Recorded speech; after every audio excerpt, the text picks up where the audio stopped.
Hello, everybody. It's Michael Finkley with The Michael Finkley Show. And I'm Nicole with Conversations with Nicole. You can join me Wednesdays at 9 a.m. on all of my streaming platforms. Well, Nikki, don't forget about The Michael Finkley Show, Mondays, 12 p.m. Eastern Standard Time on the CTR Media Network.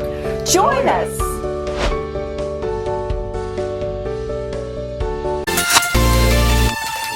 Hi, everybody. I'm Chief Meteorologist Ed Piotrowski with ABC 15, and you're watching The Michael Finkley Show.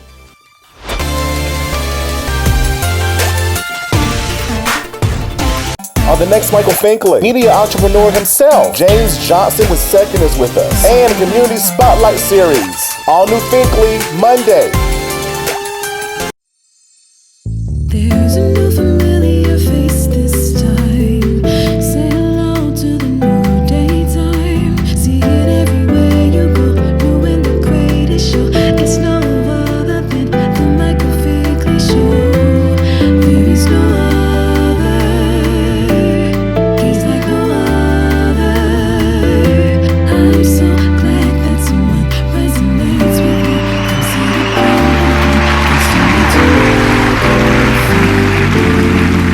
the Welcome back to the Michael Finkley Show. Now, y'all, my next guest, y'all, I am super excited to introduce this next guest because now I can say that he is a friend. He is definitely a friend now. He's the founder, a CEO, a journalist, a host as well of his own show, a publisher, and so much more. But he's going to talk about that as well. He is none other than James Johnson II. How are you? I am doing amazing. How are you? I am super, uber well, fantastic. All right. Yeah, we'll go with that. Yeah, let's go with that. Yeah, we'll go with that. That sounds perfect. Yes, sir. Yes, sir. I am really excited to have you on. You know how excited I am. So oh, y'all, I gotta tell you, Fink fam, like this dude, he said he was so excited. Like he was 2 days early for the interview. And I'm just like, no, sir, it's this day. He's like, oh, I thought it was that. No, 2 days, sir. I'll see you in 2 days. I'll see you in 2 days. But I that gives me joy. And I really appreciate you. I must give you your flowers while I have you with me, because I tell you, in learning about your existence, right? Because I was on your show to promote my new season. Right. And ever since then, the conversations have been phenomenal. We check up one another weekly. And he's been in the game longer than I. He's the expert I look up to want to be. So I thank you for being who you are in this profession. Where did it all start for you? How did you find that voice, which is James today? I'm trying to find the easiest way to make it a short story, because it really is a long story. But I think I officially started doing media around 2003. So as you know, I'm from Cleveland, and we have the rap group here, Bone Thugs and Harmony. So I already had an internship with Radio One.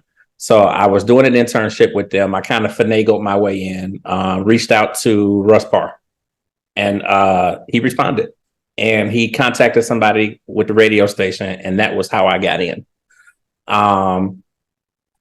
I didn't really know which way was up. I didn't know what I was doing, where I was going, how. I just knew that I got in.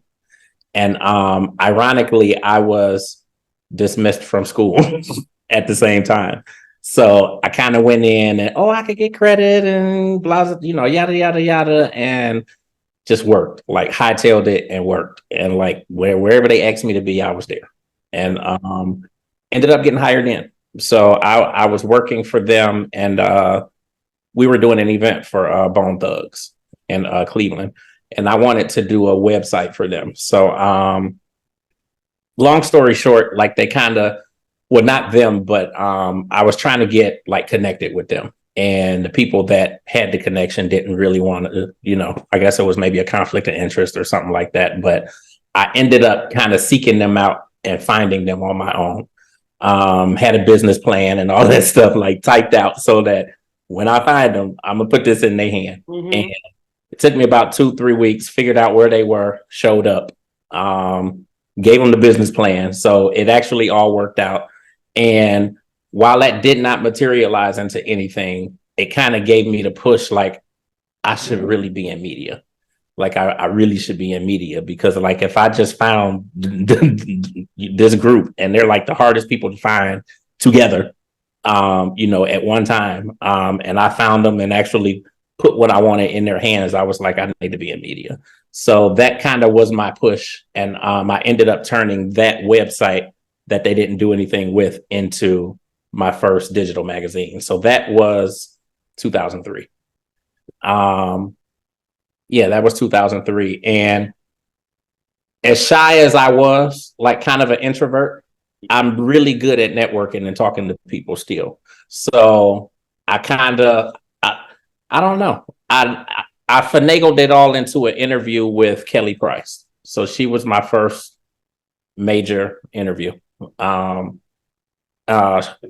her and Devin the Dude. So I did something with both of them, and then that just kind of catapulted into me doing interviews for Atlantic, Sony, Beat, like you name it, like all the different artists that were out there. They were sending stacks of CDs to my mother's house and like all kinds of other stuff. And I was just doing interviews and going to shows and kind of doing it, I guess, for fun. Not really knowing what, how to push it into anything else, or like how to really turn it into a business. So to be honest, that went for 7 years.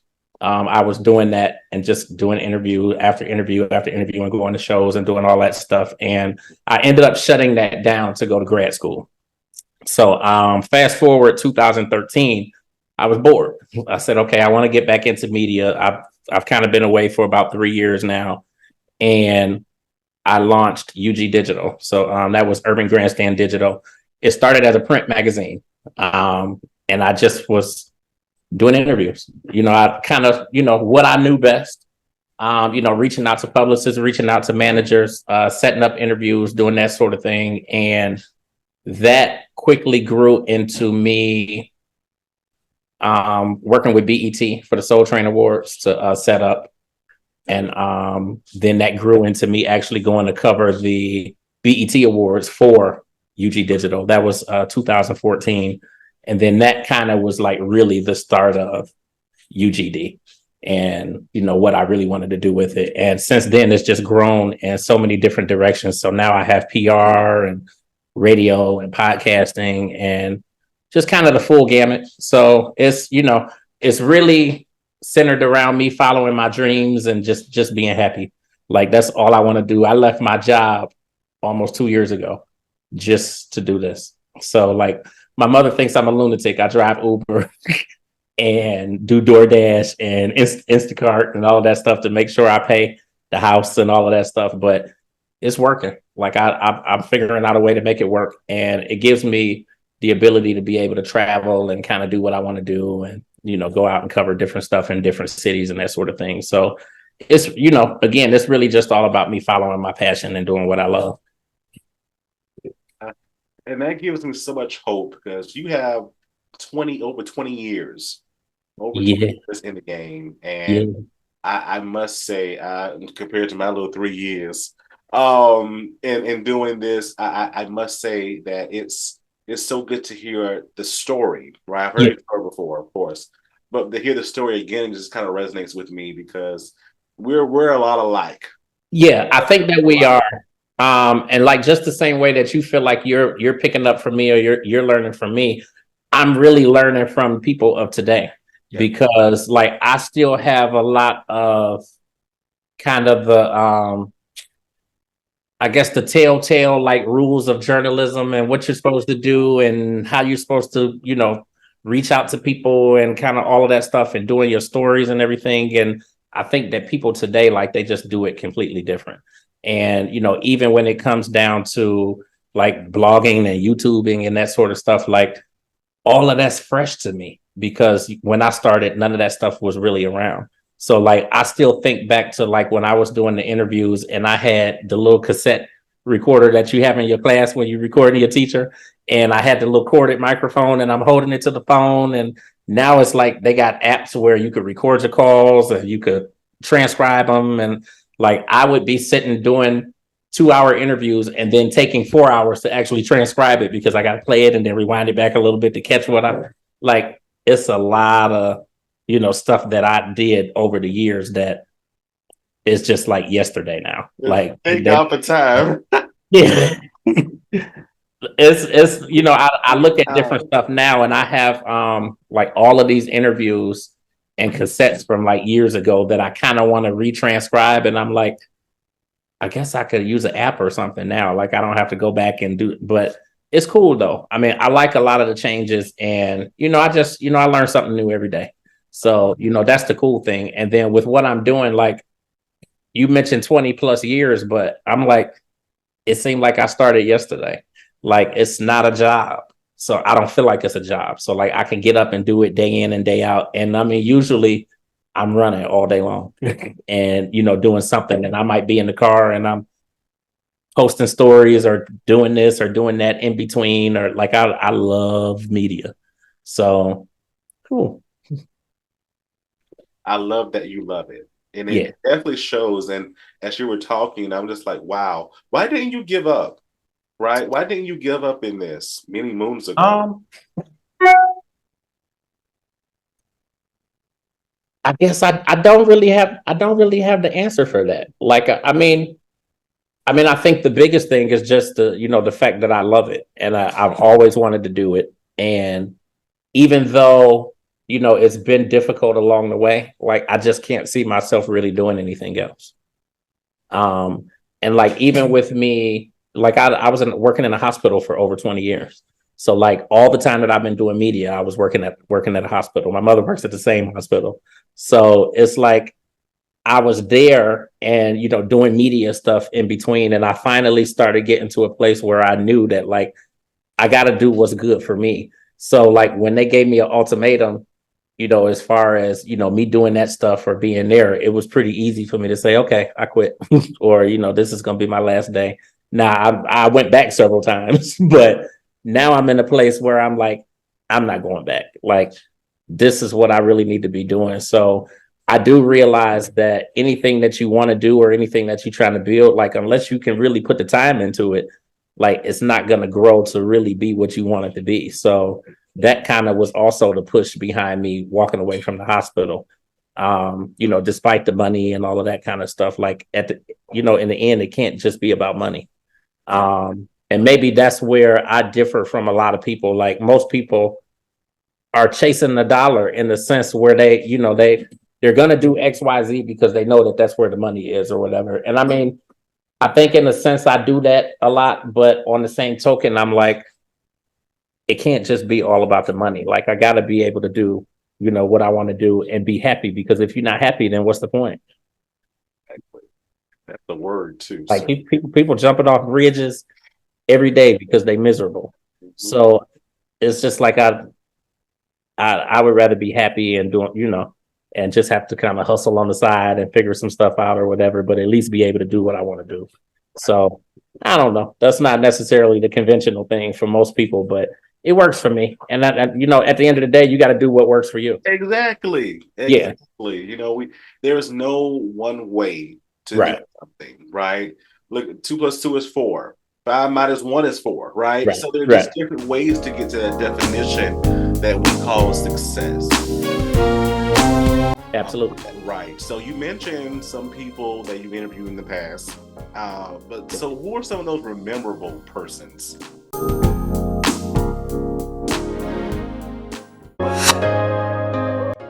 Hi there, I am Lolita Molina. I am an actress, author, advocate, if you will, and you're watching The Michael Finkley Show.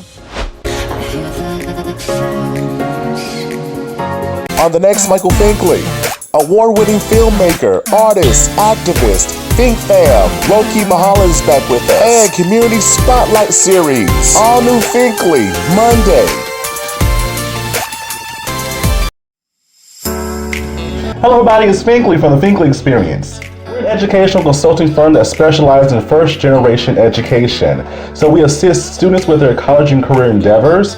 We train school administrators on the state of first-generation students. And also, we partner with colleges and universities to assist their first-generation population for easy transition from high school to college. So if you're looking for a presenter or speaker that presents on these topics and so much more, visit our website at thethinklyexperience.com and learn about all that we do. We're looking forward to working with you. Looking for some of the best soul food right here in Mullen, South Carolina? I promise you, come on down to Garden Alley.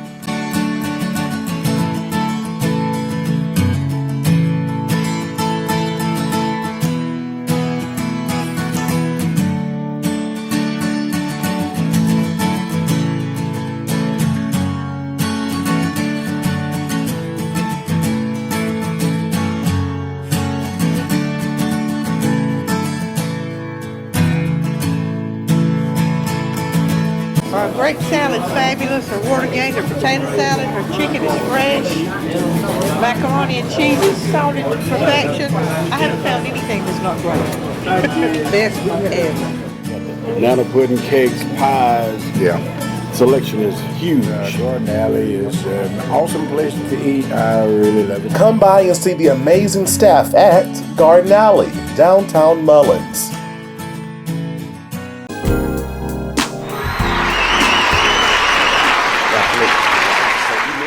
Some people that you've interviewed in the past, but so who are some of those memorable persons? You know what? Right off the bat, I would say number one, Faith Evans.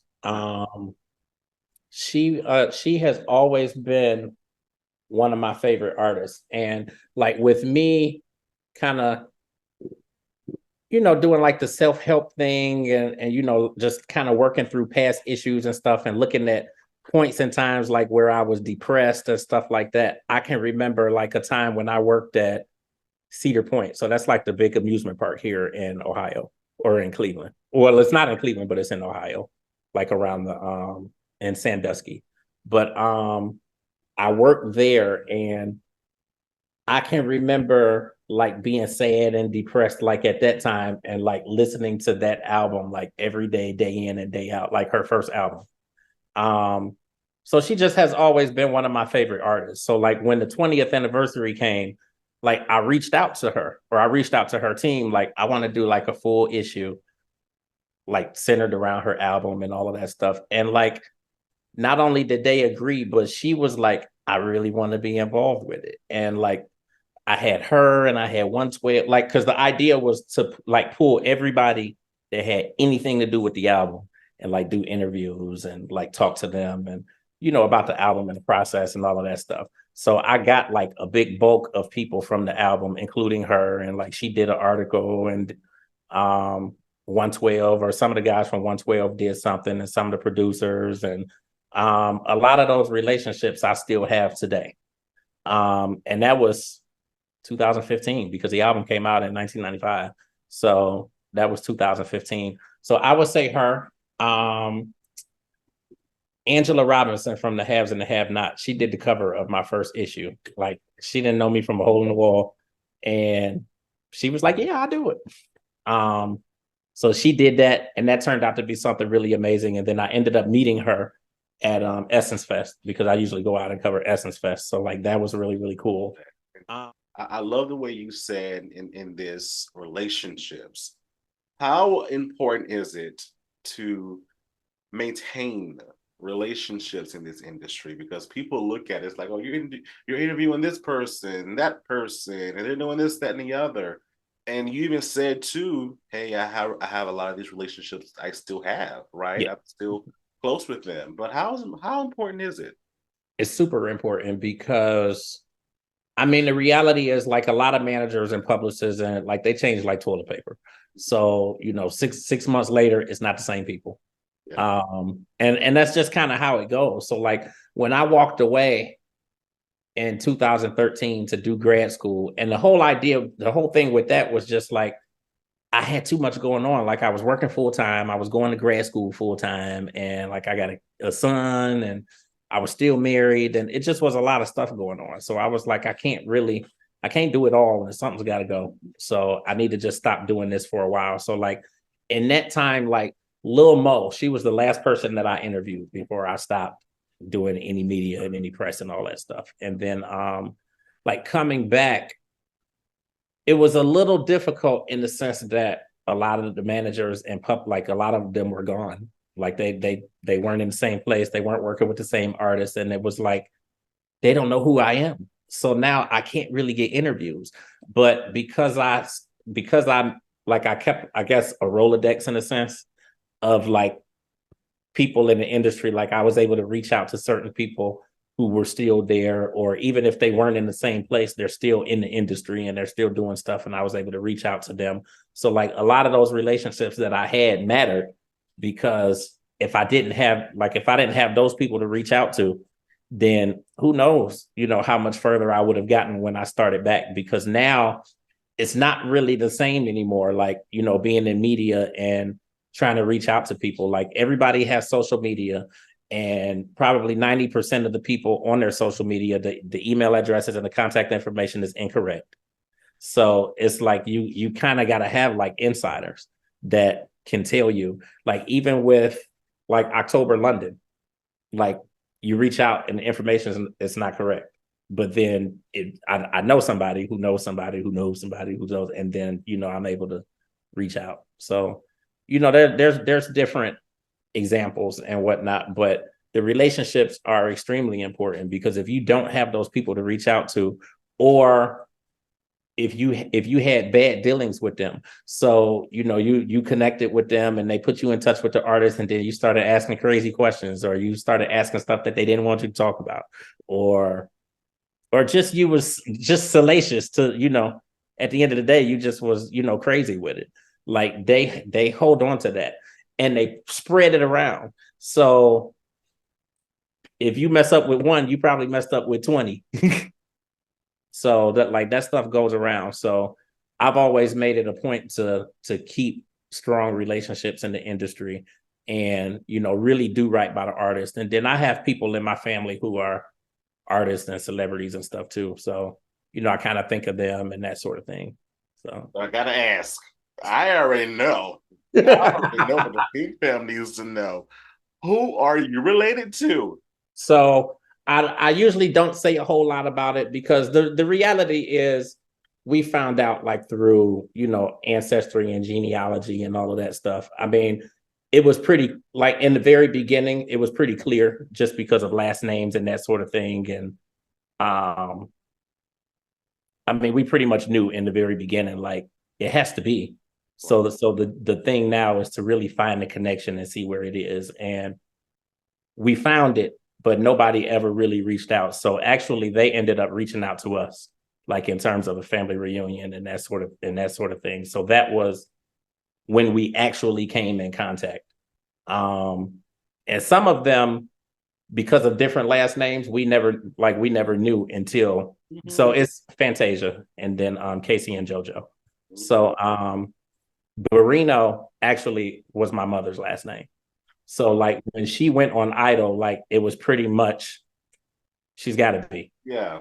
And it was just like, okay, well, we got to find the connection and see where it is. So like our thing was, when you have celebrities in your family and you haven't known them or you haven't been in contact with them or whatever, then the idea always comes up is that they want something or they want some money. And the thing is, like, we ain't that kind of people. So like, we don't want nobody's money. But we kind of felt like, if we reach out and we start trying to connect with people and whatnot, they're going to think that it's an ulterior motive. So we just kind of left it alone. And then somebody within the family reached out to us just in regard to like a family reunion. And then that was where like we started connecting. And to be honest, like the family is so big that we're still connecting with people. But it was cool because like that first family reunion that we went to, then my mother was able to see people who she knew as a kid. So then it kind of like validated it, once we went to the family reunion and then we started seeing other people and whatnot. So this was 2012. So it's been just over 10 years, that we've kind of been in the fold. But as far as Casey and JoJo, obviously they have different last names. So Like even, back in the 90s when Jodeci was like the big thing, like we didn't know because their last names are different. And, that side of the family, we never really knew because that was through my grandfather and he passed in 85. So like we just never knew that side of the family.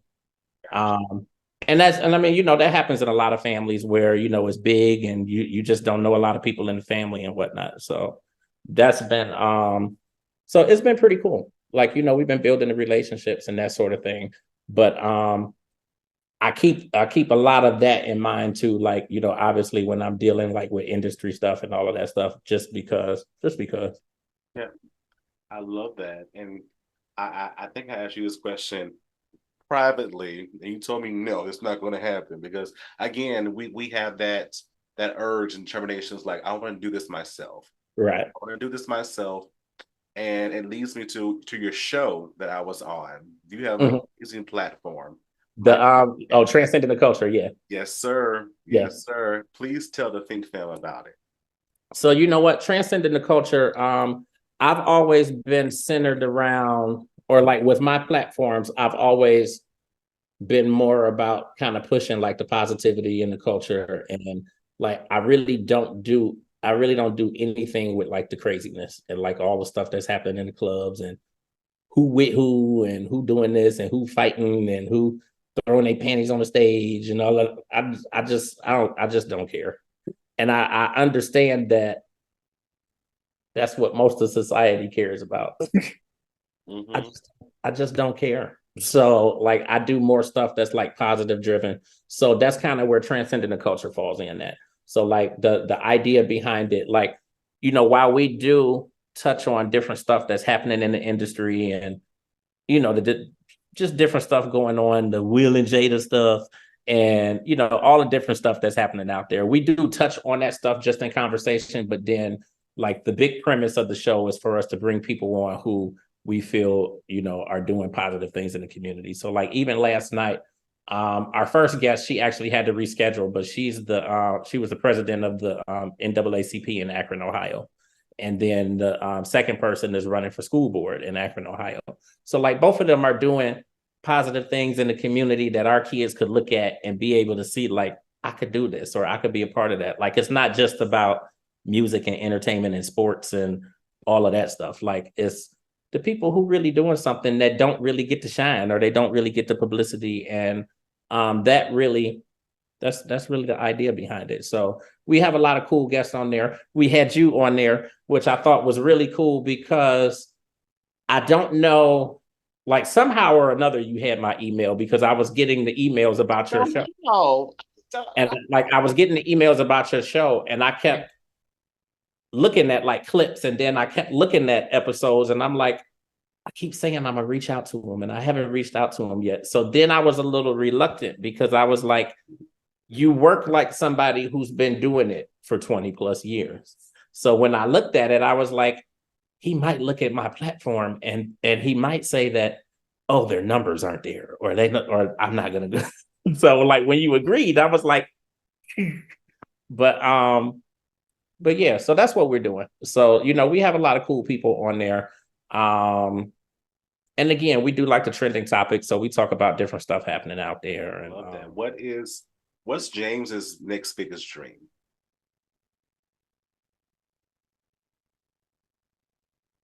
I don't know yet. and the only reason, but the only reason I say that is because, well, you know what? That's a lie. I do know. So that I do know because it actually was the podcast network. Like I worked myself out of the hospital and, I've been Ubering and that sort of thing. So like my goal is to really work myself out of Uber now. And not that Uber's bad because I actually do really good with Uber, but I want more time with the media. So I'm working to pull myself out of that. And the way I plan on doing that is actually through my podcast network. So, what I'm doing with that is trying to bring on people, obviously, to do podcasts. And I actually have a group of ladies who are going to start within the next month with their podcast, which is cool. And, that'll kind of be some revenue coming in. But then I'm working to get other people on the network to do podcasts because then, the revenue from that can take the place of Uber. Once they sign contracts and, that sort of thing, then that can start to take the place of Uber. And then phase 2 of that podcast network, because phase 2 of the podcast network is actually a radio station. So that's something that I've had in my mind really for the last 5 years. I'm actually with a radio station here in Cleveland now, No Static Radio, and I started with them 5 years ago, maybe close to 6. And I've been doing a show called The Entertainment Plug. I did some radio before that also, but that's been like my biggest show that I've done, The Entertainment Plug, and that's been running for about 5 to 6 years. And again, on No Static Radio. I appreciate you so much because again, I look up to you, sir. Likewise. You're just doing it up, and I appreciate you so much. I so appreciate glad you as that well. you are part of my life now. Thank you very much. So thank you so much for that. How can the Think Fam follow you on social media and also watch your incredible platform? So the podcast Transcending the Network, they can catch that on YouTube. Actually, they can either type in the @ name, which is Transcending TC, or they can just type in Transcending the Culture. And it does come up on YouTube. It's so cool, like with the Roku TVs and all of that stuff, like to flip to YouTube and to see it on I could have fell out the first time I saw it up there, and I'm like, all these people watched, and I'm like, it's really, really cool. And like everything that I do, like it builds organically. So like you'll never see any of my platforms pop in and they got 2 million followers. Like, like everything is organic. So it's really cool. Like I think the thing that really excites me now is like every week I can see that the numbers are going up and more people are watching and more people are watching and more people are watching. So I think that that's really cool. But they can check Transcending the Culture out on YouTube. Actually, our website just went up maybe 3 or 4 days ago. It's transcendingtheculture.com. So they can go directly to the website and they can catch all of the videos. Our first episode was with Mila. And I know that you've had Mila on your platform. And I've been blessed to connect with her a number of times. So I look at her like family. And, that's really what I do with a lot of the people that I bring on is I try to, bring them into that realm of being family and somebody that's like truly supporting them and not just because they have a project coming out. So yeah, they can check that out there and at transcendingtheculture.com. As far as me, I really push my link tree now just because I have multiple websites. I have a lot of social media for every piece of the brand. So it gets kind of crazy trying to shout out all of the social media. So I usually just send people to the link tree, which is linktr.ee/it's the J Spot. So the J Spot is actually my personal brand, which encompasses everything. So if they go there, they can find everything. They could find my interview on the Michael Finkley Show once that goes up, and all kinds of stuff.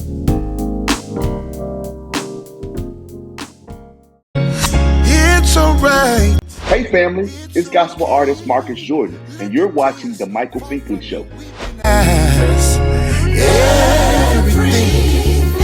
It will be okay. Hi guys, welcome to Awaken. We wanted to serve the city of Mullins. We are church owned, and we felt like a coffee shop was such a huge need in the city of Mullins. There's nowhere for people to just come, get a cup of coffee, sit with friends, maybe do some work on the laptop. And so we feel like it was a service that we could give back to the city. Well, our hope is that people will feel calm, that they'll feel welcome, that it'll be a place where they can come and just clear their mind. We come here twice a day. That's how good their smoothies, their coffee, their lattes, frappes, delicious. I would love the atmosphere here. If I had time to come and just sit and relax, I would. It's awesome. One thing that I really love about it being here is just the cozy environment. It's so inviting. I can come in here and I can get my schoolwork done, a good coffee and a good meal. But I'm just really thankful that they're here and that I have a good place to go. We're open Tuesday through Friday from 7 a.m. to 2 p.m. and Saturday from 8 a.m. to 2 p.m. Awaken Coffee Bar, downtown Mullins.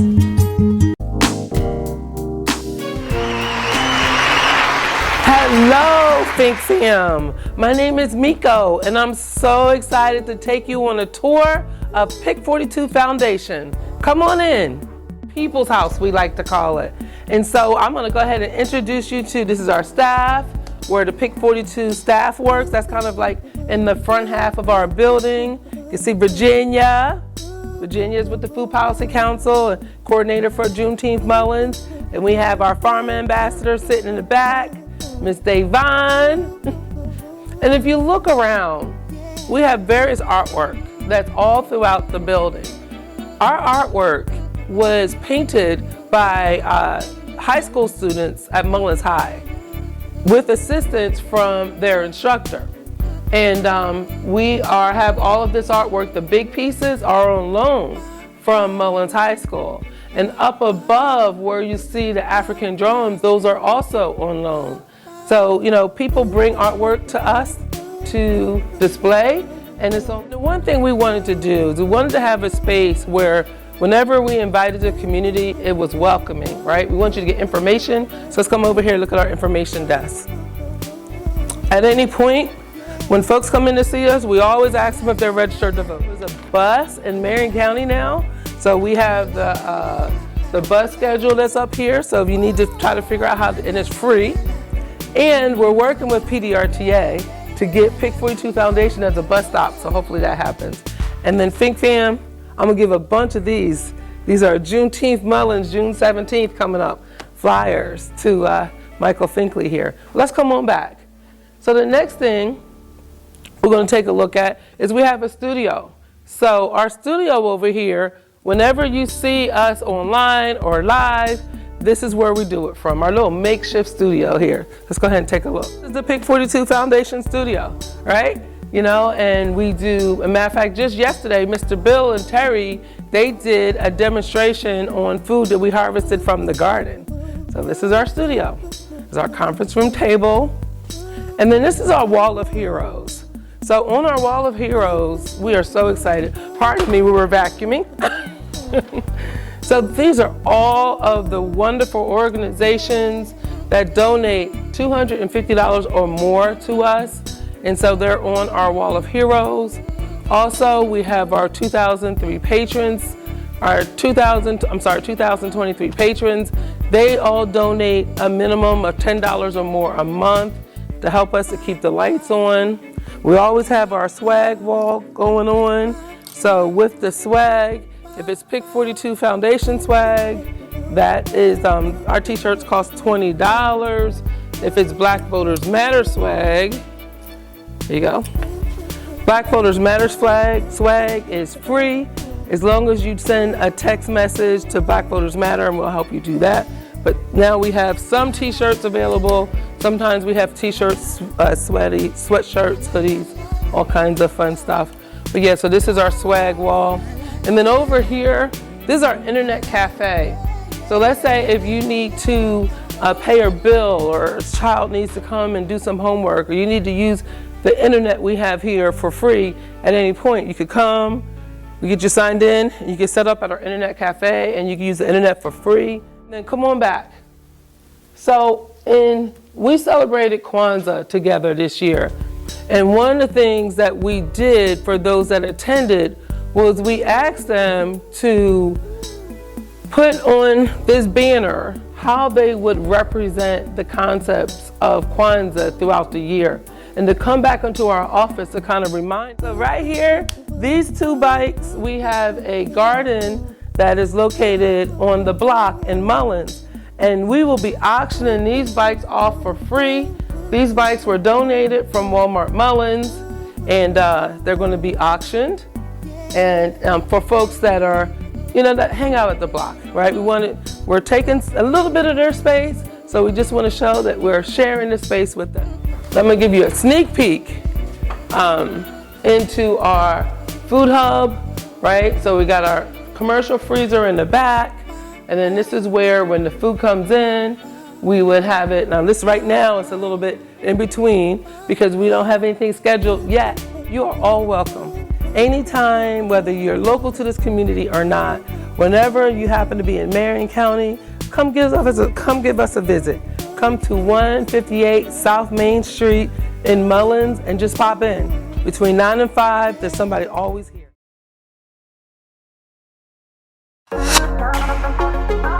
What's going on, beautiful people? My name is Prince Workworm and I play Jacob in Fated Seduction, and you guys are watching the Michael Finkley Show. On the next Michael Finkley, award-winning filmmaker, artist, activist, Think Fam, Loki Mahala is back with us, and Community Spotlight Series. All new Finkley, Monday,